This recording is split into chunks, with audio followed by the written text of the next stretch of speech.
no tervist, armas televaataja.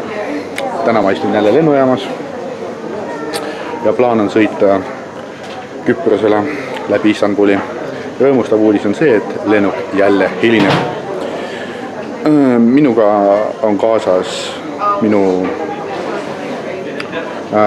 paremal käel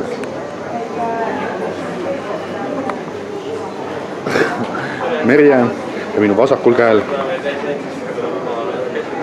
Tiima. Mõtlesime, et lähme puhkama, aga siis avastasime täiesti ootamatult, et oi, seal on ka ühed võistlused, maailmameistrivõistlused. Buongiorno, bambini. Здравствуйте, дети. Lennuk oli hea ja nad hilinesid ja meil oli kontaktlend edasi võistluspaika, aga lennuk lendas juba minema, nüüd me ootame siin uut lennukit.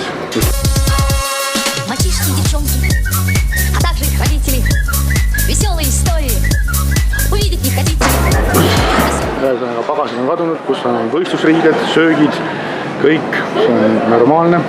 Loodame, et meid oodatakse siin väljas.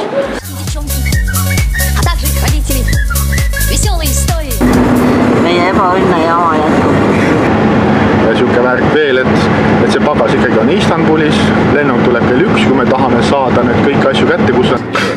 See on lihtsalt nii aju, saad aru, ma ravin seda kätt, saad aru, ma nussin türa, ma panen nädal aega 4 korda päevas või 8 korda päevas antibiotsi tilgutan, trenn ei saa teha.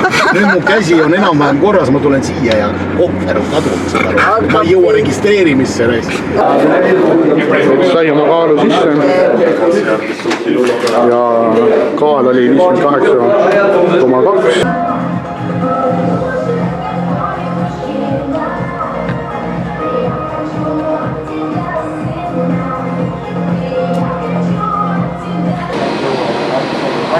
Kontroll kestab seal ka päris kaua.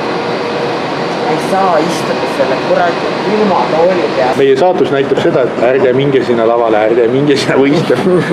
Näe, siin on lava olemas, poseeri. Minge poseerima, väike show.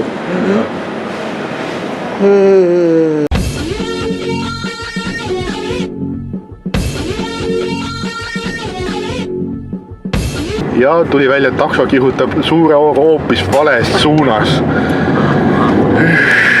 Ma ei tea, mis jama see on, ei mina.